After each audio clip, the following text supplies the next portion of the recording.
नमस्कार दोस्तों, VN study classes में आपका स्वागत है।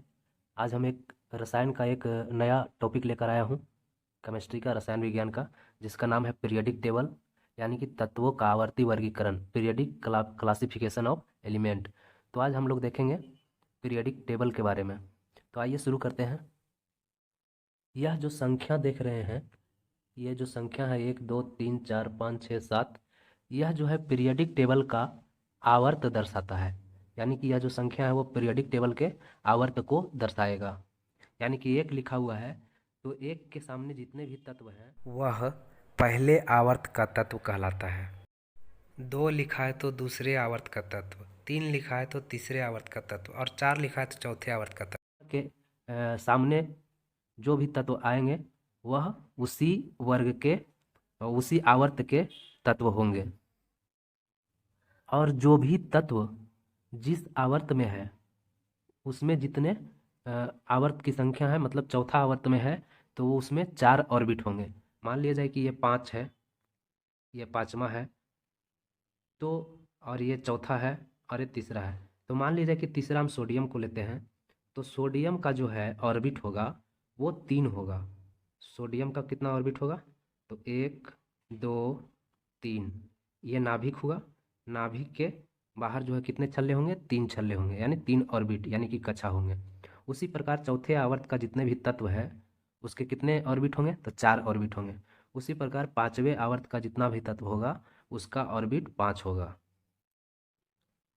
यह ऑर्बिट जो है 1 2 3 4, ये सब जो ऑर्बिट है यानी कि कक्षा है, उसी से डिसाइड होता है कि परमाणु का आकार बड़ा होगा या छोटा होगा।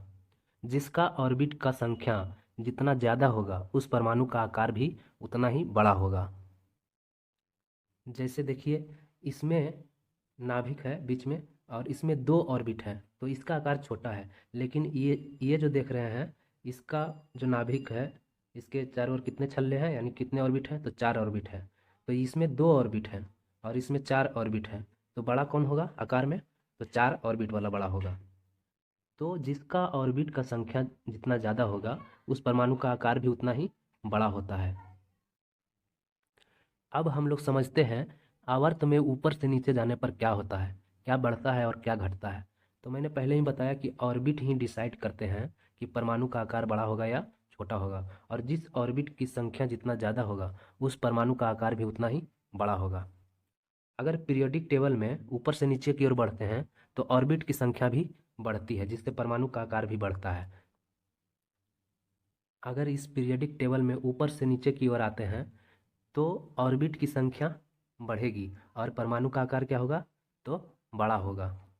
तो आप लोग इस पीरियोडिक टेबल में अगर ऊपर से नीचे आते हैं, जैसे हीलियम, लिथियम, सोडियम, पोटेशियम, अगर पूछा जाए कि लिथियम का आकार बड़ा है कि पोटेशियम का, तो लिथियम, देखिए लिथियम का जो ये दूसरा आवर्त का तत्व है तो इसमें 2 कक्षा होंगे, यानी 2 ऑर्बिट होंगे। और इसमें पोटेशियम जो है वो चौथे आवर्त का है तो इसमें 4 ऑर्बिट होंगे। तो 2 ऑर्बिट इसमें हो गया और इसमें 4 ऑर्बिट हो गया। तो जिसमें ऑर्बिट की संख्या ज़्यादा होगी उसका आकार बड़ा होगा। तो इसलिए हम कह सकते हैं कि पीरियोडिक टेबल में अगर ऊपर से नीचे आते हैं तो परमाणु का आकार क्या होता है? बढ़ते जाता है। तो जैसे जैसे परमाणु बड़ा होता है तो वैसे वैसे नाभिक की पकड़ जो है वो कमज़ोर होती जाती है। जैसे मान लीजिए कि ये नाभिक है और इसके ये ऑर्बिट है, और ऑर्बिट में जो है इलेक्ट्रॉन होते हैं। तो जैसे जैसे इसका आकार बड़ा होगा इलेक्ट्रॉन जो है वो नाभिक से दूर चला जाएगा। तो जैसे जैसे दूर जाएगा, यानी कि जैसे जैसे परमाणु बड़ा होता है तो वैसे वैसे नाभिक की पकड़ जो है वो कमज़ोर होती जाती है। और सबसे बाहरी कक्षा के इलेक्ट्रॉन का नाभिक जो है वो कमज़ोर होगा, जिससे इलेक्ट्रॉन को कक्षा से बाहर निकलने में आसानी हो जाएगी। बताइए कि अगर एक इलेक्ट्रॉन यहाँ है इस कक्षा में और एक इलेक्ट्रॉन इस कक्षा में है, तो नाभिक जो है इसको, इस वाले इलेक्ट्रॉन को अपनी ओर खींचती है। लेकिन ये जो है बाहर वाली कक्षा में, ये नाभिक से दूर है तो इसको कम खींच पाएगी। तो जैसे जैसे परमाणु का आकार बड़ा होगा वैसे वैसे इसकी पकड़ कमज़ोर होती जाएगी। तो परमाणु बड़ा होगा तो क्या होगा? कमज़ोर होती जाएगी। और इलेक्ट्रॉन जो है, जो इलेक्ट्रॉन को निकाल देता है वह धातु प्रकृति का होता है। जो इलेक्ट्रॉन निकालता है ये देखिए जैसे जैसे इसका पकड़ कमज़ोर होगा तो यह क्या करेगा, तो यह त्यागने का प्रयास करेगा, इलेक्ट्रॉन त्यागने का प्रयास करेगा।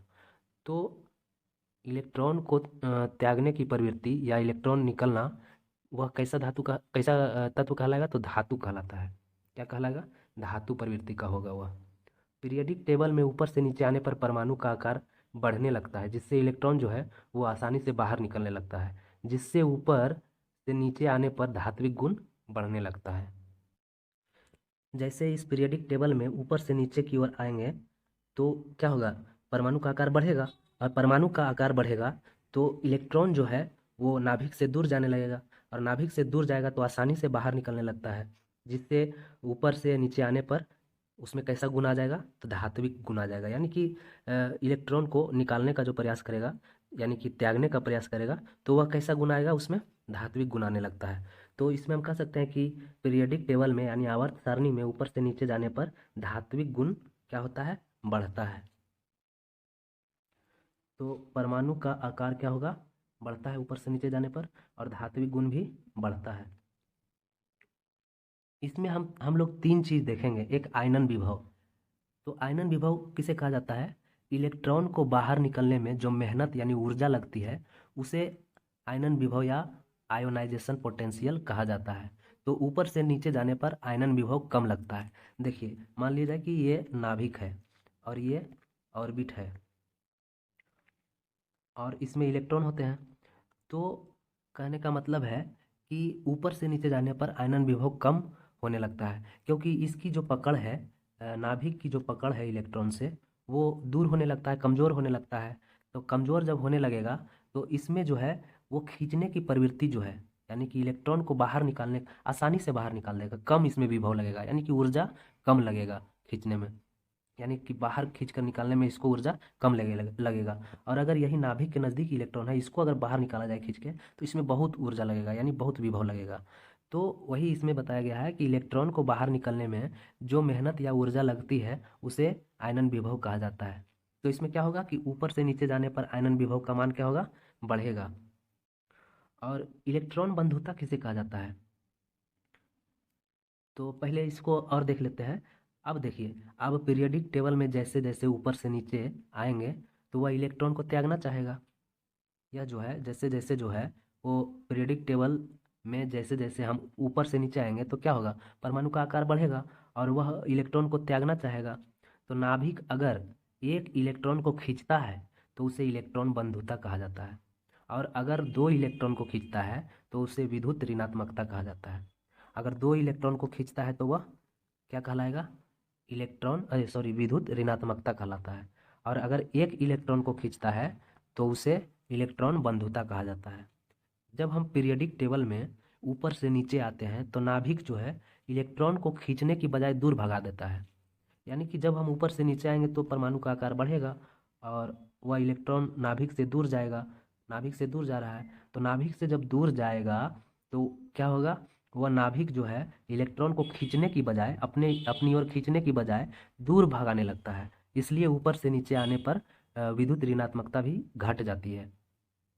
तो विद्युत ऋणात्मकता क्या होगी, घट जाएगी। और इसमें मैंने क्या बताया कि अगर दो इलेक्ट्रॉन खींचता है तो उसे क्या कहा जाता है, विद्युत ऋणात्मकता। और अगर एक इलेक्ट्रॉन खींचता है तो उसे क्या कहा जाता है, इलेक्ट्रॉन बंधुता। अगर इसको सिंपल भाषा में कहा जाए तो इलेक्ट्रॉन को खींचकर बाहर निकालने में लगी ऊर्जा को आयनन विभव बोला जाता है। क्या बोला जाता है, तो आयनन विभव बोला जाता है। यानी इलेक्ट्रॉन को खींचकर बाहर निकालने में जो ऊर्जा लगता है उसे आयनन विभव बोल सकते हैं। और इलेक्ट्रॉन बंधुता को अगर सिंपल भाषा में बोला जाए तो सिंगल इलेक्ट्रॉन को खींचने की क्षमता को इलेक्ट्रॉन बंधुता कहते हैं। और सबसे अधिक जो इलेक्ट्रॉन बंधुता होती है वो किस में होती है, वो क्लोरीन में होती है। किस में, क्लोरीन में होती है। और विद्युत ऋणात्मकता को अगर बोला जाए तो जो डबल इलेक्ट्रॉन को खींचने की क्षमता रखता हो, यानी कि जो दो इलेक्ट्रॉन को खींचने की क्षमता हो जिसमें, वह क्या कहलाएगा, विद्युत ऋणात्मकता। और सबसे अधिक विद्युत ऋणात्मकता जो होती है वो फ्लोरीन में होती है। देखिए ये तीनों चीज़ जो है, आयनन विभव और इलेक्ट्रॉन बंधुता और विद्युत ऋणात्मकता, ये पीरियोडिक टेबल में जो है ऊपर से नीचे जाने पर क्या होगा, घटता है। ये तीनों जो है ऊपर से अगर नीचे जाएंगे तो क्या होगा, घटता है। यानी कि पीरियोडिक टेबल में अगर ऊपर से नीचे की ओर बढ़ेंगे तो आयनन विभव भी घटेगा, इलेक्ट्रॉन बंधुता भी घटेगा, विद्युत ऋणात्मकता भी घटेगा, जिसको मैंने समझा दिया है।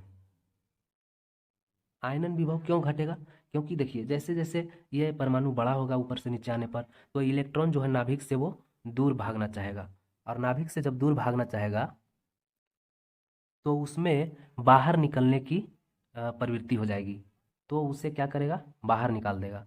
तो उसमें जो बाहर निकलने की ऊर्जा जो होगी, खींचने की क्षमता होगी, जो बाहर खींचेगा उसको खींचने में कम ऊर्जा की आवश्यकता होगी, इसलिए आयनन विभव का मान घट जाता है। और इलेक्ट्रॉन बंधुता क्यों घटती है नीचे आने पर? तो क्योंकि इसमें मैंने समझा ही दिया कि इलेक्ट्रॉन बंधुता जो है वो क्यों घटता है। अब बढ़ते हैं आगे कि पीरियोडिक टेबल में बाएं से दाएं जाने पर क्या होता है। अगर इसमें पूछा जाए पीरियोडिक टेबल में कि बाएं से दाएं जाने पर परमाणु का आकार क्या होगा, तो आप लोग सोच रहे होंगे कि ऊपर से नीचे आने पर जैसे जैसे आवर्त का मान बढ़ता है, 1 2 3 4 5 6 7, जैसे जैसे ये कक्षा का जो मान बढ़ेगा, कक्षा की संख्या बढ़ेगा, तो परमाणु का आकार बढ़ता है। लेकिन इसमें मान लिया जाए कि चौथे आवर्त में कैल्शियम भी है और पोटेशियम, कैल्शियम पोटेशियम दोनों है। तो इसमें आप लोग सोच रहे होंगे कि परमाणु का आकार सेम ही रहेगा, क्योंकि इसमें कक्षा जो है वो सेम ही रहेगा, पोटेशियम में भी सेम रहेगा और कैल्शियम में भी सेम रहेगा, तो परमाणु का आकार भी सेम रहेगा। लेकिन ऐसा नहीं होता है। पीरियोडिक टेबल में जो बाएं से दाएं जाने पर परमाणु का आकार जो है वो छोटा होता है, क्योंकि अगर बाएं से दाएं जाने पर कक्षा तो समान रहेगा, लेकिन उसमें इलेक्ट्रॉन की संख्या बढ़ने लगती है। जैसे पोटेशियम का कितना होता है परमाणु संख्या? पोटेशियम का 19 होता है और कैल्शियम का 20 होता है, तो इसमें इलेक्ट्रॉन बढ़ गया कैल्शियम में, लेकिन जो है कक्षा की संख्या जो है, कक्षा की संख्या चार ही होगी, चार ही होगी, कक्षा की संख्या इसमें चार ही रहेगी। लेकिन इसमें जो है वो आगे बढ़ने पर, चौथे आवर्त में आगे बढ़ने पर जो है वो इलेक्ट्रॉन बढ़ते जाता है। जैसे जैसे हम इधर बढ़ेंगे, इस डायरेक्शन में बढ़ेंगे, तो इलेक्ट्रॉन का मान बढ़ते जाता है, भले ही उसका जो है उसका जो है आवर्त वही हो, चौथे आवर्त का हो, लेकिन इसमें इलेक्ट्रॉन की संख्या बढ़ते जाता है। और जैसे जैसे इलेक्ट्रॉन की संख्या बढ़ेगी, जिससे नाभिक उस बढ़े हुए इलेक्ट्रॉन को सिकोड़ने के लिए अपनी ओर खींचने लगती है। यानी कि इसमें मान लिया जाए कि ढेर सारे इलेक्ट्रॉन हो गए, इसमें बहुत सारे इलेक्ट्रॉन हो गए, तो नाभिक जो है वो अपनी ओर सिकोड़ना चाहेगा, तो सिकोड़ने के लिए अपनी ओर खींचने लगती है, ताकि उस बढ़े हुए इलेक्ट्रॉन के बोझ को सह सके। इसलिए जो परमाणु का आकार होता है वो छोटा होने लगता है। तो छोटा क्यों होता है? तो इसमें इलेक्ट्रॉन की संख्या बढ़ने लगती है, और जैसे जैसे बढ़ने लगती है इलेक्ट्रॉन की संख्या, तो नाभिक अपनी ओर खींचकर उसे सिकोड़ना चाहती है, और जैसे ही सिकोड़ना चाहेगी तो परमाणु का आकार जो है वो घटेगा। तो आवर्त सारणी में बाएं से दाएं जाने पर क्या होता है? तो परमाणु का आकार जो है वो छोटा होने लगता है। और बाएं से दाएं जाने पर परमाणु का आकार जब छोटा हो जाएगा, तो नाभिक की इलेक्ट्रॉन को पकड़ने की क्षमता भी मजबूत हो जाएगी। जैसे जैसे मान लीजिए कि ये जो है, इसको नाभिक अपनी ओर सिकोड़ेगा, अपनी ओर खींचेगा, तो इलेक्ट्रॉन को पकड़ने की क्षमता जो है नाभिक को, वो मजबूत हो जाएगी, जिससे यह इलेक्ट्रॉन को ग्रहण करना चाहेगा। जैसे जैसे नाभिक के नज़दीक आएगा इलेक्ट्रॉन, यानी सिकोड़ना चाहेगा तो नज़दीक आएगा, तो जैसे जैसे इलेक्ट्रॉन नज़दीक आएगा तो उसमें इलेक्ट्रॉन को ग्रहण करने की प्रवृत्ति आ जाएगी, और वह इलेक्ट्रॉन को ग्रहण करना चाहेगा, जिससे उसका धात्विक गुण क्या होता है? घट जाता है। वह अपनी ओर इलेक्ट्रॉन को ग्रहण करेगा, तो क्या होगा? धात्विक गुण घट जाएगा, यानी कि अधातु का गुण धीरे धीरे आ जाएगा उसमें। इलेक्ट्रॉन को जो ग्रहण करेगा उस वो कैसा प्रवृत्ति का होगा? वो जो है अधातु प्रवृत्ति का होगा।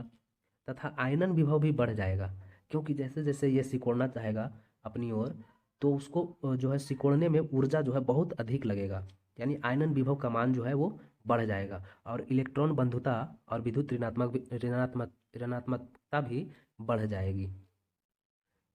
क्योंकि यह विद्युत ऋणात्मकता, इसमें दो इलेक्ट्रॉन को उसको खींचने की प्रवृत्ति होनी चाहिए, तभी विद्युत ऋणात्मकता होगी, बढ़ेगी।